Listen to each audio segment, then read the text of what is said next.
Romance of the Three Kingdoms Chapter 5. With a forged imperial edict, Cao Cao summons leaders to oppose Dong Zhuo, and the three brothers battle Lu Bu. The opponents are led by Yuan Shao. Standing ready to kill Cao Cao, Chen Gong thinks about why he followed this man in the first place. He did it for the good of the country. If I kill him, I will just be adding to the sum of wrong deeds, he reflects. So perhaps the only honorable way is to simply abandon him. When Cao Cao awakes, it is to find that Chen Gong has gone. He muses ruefully on the impact his words must have had on him. My high-handed comments and selfishness must have made him think I am a thug. I must be more careful. So he sets off for his family home at great speed. At last he arrives at his father's house. He asks his father to raise funds to hire troops. His father lacks the wherewithal, but a local notable is persuaded to raise the money. Sending out a fake edict claiming to come from the emperor, Cao Cao soon has a growing army of volunteers. He gathers them together under a white banner emblazoned with the two words loyalty and integrity. Copies of the fake edict travel as far as Yuan Shao, who responds by bringing his own army of 30,000 to join Cao Cao. Emboldened, Cao Cao sends out a proclamation urging others to join them in wiping out Dong Zhuo for his crimes of murdering the emperor, usurping the palace, and harming the ordinary people. From across the land, people respond. A total of 17 military leaders rally to the call and head for the capital. One of these is Gong Sunzan, the governor of Beiping. He is en route to the capital with 15,000 men when he sees Xuanda, his two brothers in arms, and his troops riding towards him. Xuanda has come as the local magistrate to pay his respect but is swiftly persuaded to join the uprising against Dong Zhuo. I'd like to be given the honor of killing Dong Zhuo, Xuanda says. To this Zhang Fei retorts, why didn't you let me kill him last time? Then we wouldn't have to be put to all this effort. But Guan Yu simply says, come on. Put up with it. Let's gather our things and get going. Yuan Shao is chosen as the leader of the whole expedition and, having made sacrifices, he vows to the Emperor of Heaven, the Empress of Earth, and to the ancestors that everyone gathered there will protect the imperial family and their shrines from the evil deeds of Dong Zhuo. He gives responsibility for the supplies to his brother Yuan Shu. Meanwhile, Sun Jian has also joined, and he offers to form the advance party heading to the pass. This is happily accepted by one and all. The news of this swiftly reaches the capital, though Dong Zhuo is so sunk in debauchery he barely pays any attention.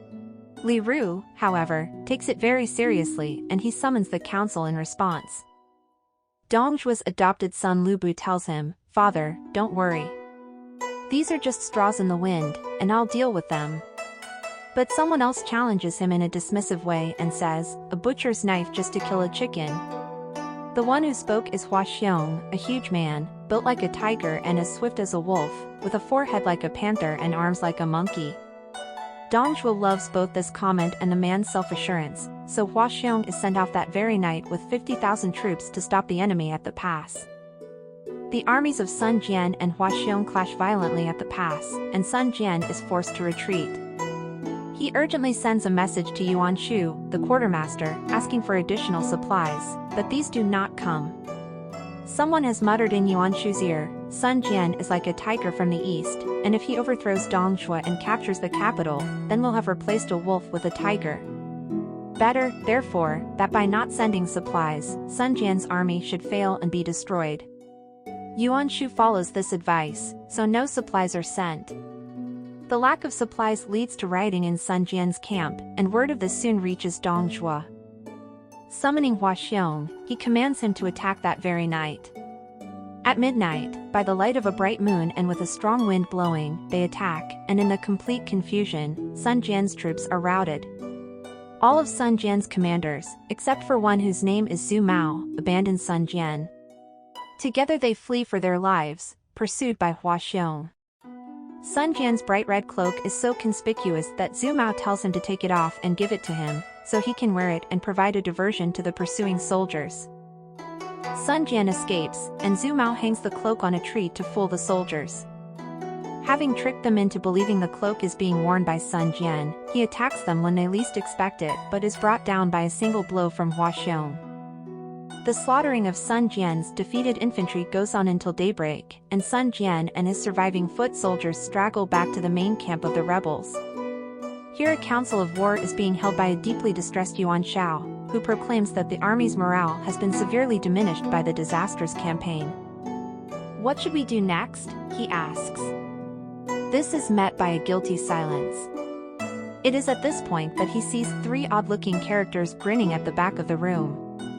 When he asks who they are, he is informed that the senior one is Xuanda, who destroyed the Yellow Headband Revolt, and that he is also a descendant of the imperial family. He invites Xuanda to join the war council, and his two brothers-in-arms take up protective positions behind him. By this time, Hua Xiong has advanced to the edge of the camp and is challenging anyone who wants to try him in mortal combat. Two great warriors come forward, but Hua Xiong kills both of them. The war council is in despair, and Yuan Shao asks who else is available to fight Hua Xiong. At this Guan Yu offers, but when Yuan Shao asks who he is and is told he is just an archer, Yuan Shao is furious at what he sees as an insult to the military leaders. However, Cao Cao speaks up for Guan Yu and suggests they have nothing to lose if he tries. Cao Cao orders warmed rice wine for Guan Yu to drink before the battle. "Keep it warm and ready. I'll be back soon," Guan Yu says. Riding swiftly and drawing his sword, he disappears in the direction of the enemy. All that the war council can hear is the sound of the war drums and shouting so loud it seems heaven would split, the earth crack open, the very hills and mountains collapse. Guan Yu returns before the wine has had a chance to cool. He contemptuously throws the severed head of Hua Xiong at the feet of the astonished leaders. As a poet would write many years later, "He was the greatest among men." At the very gates of the camp, the thunderous roll of the drums could be heard. Guan Yu set the wine cup to one side, keen to show his courage.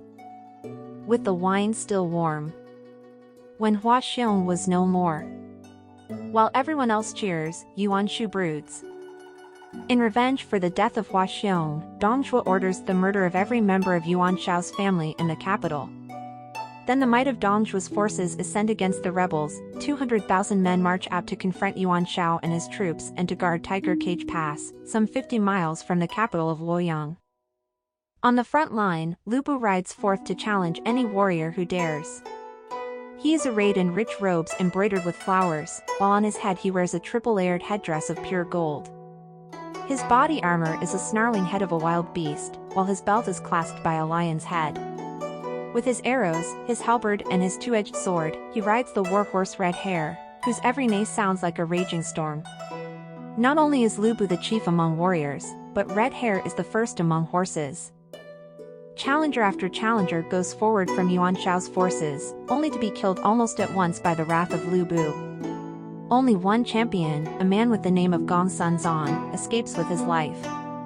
He is racing back, hotly pursued by Lu Bu on the magnificent Red Hair.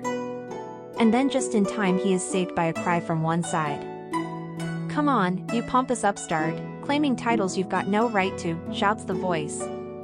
"My name is Zhang Fei," it continues. And with this, Zhang Fei surges forward towards the charging Lu Bu, diverting him from his pursuit of Gong Sun Zan. For 50 rounds they go at each other, but neither has the upper hand. Guan Yu charges in to support his sworn brother, and they fight many more rounds, but still Lu Bu is undefeated. However, Lu Bu is getting tired. At last he makes a feint, pretending to attack and then turning and charging off with the two brothers in hot pursuit. With a roar, the troops of the rebels sweep forward, while Lu Bu's men stampede and flee. They head for the pass, chased by Xuanda and his brothers and their whole army. As the three brothers-in-arms gallop towards the pass they see the vast blue canopy of Dong Zhuo blowing in the western breeze. "Why bother with Lu Bu when we could get the main culprit and so wipe out this evil root and branch?" cries Zhang Fei. And, charging forward, the three brothers head straight towards Dong Zhuo. And what is the outcome of this battle? Read on and find out.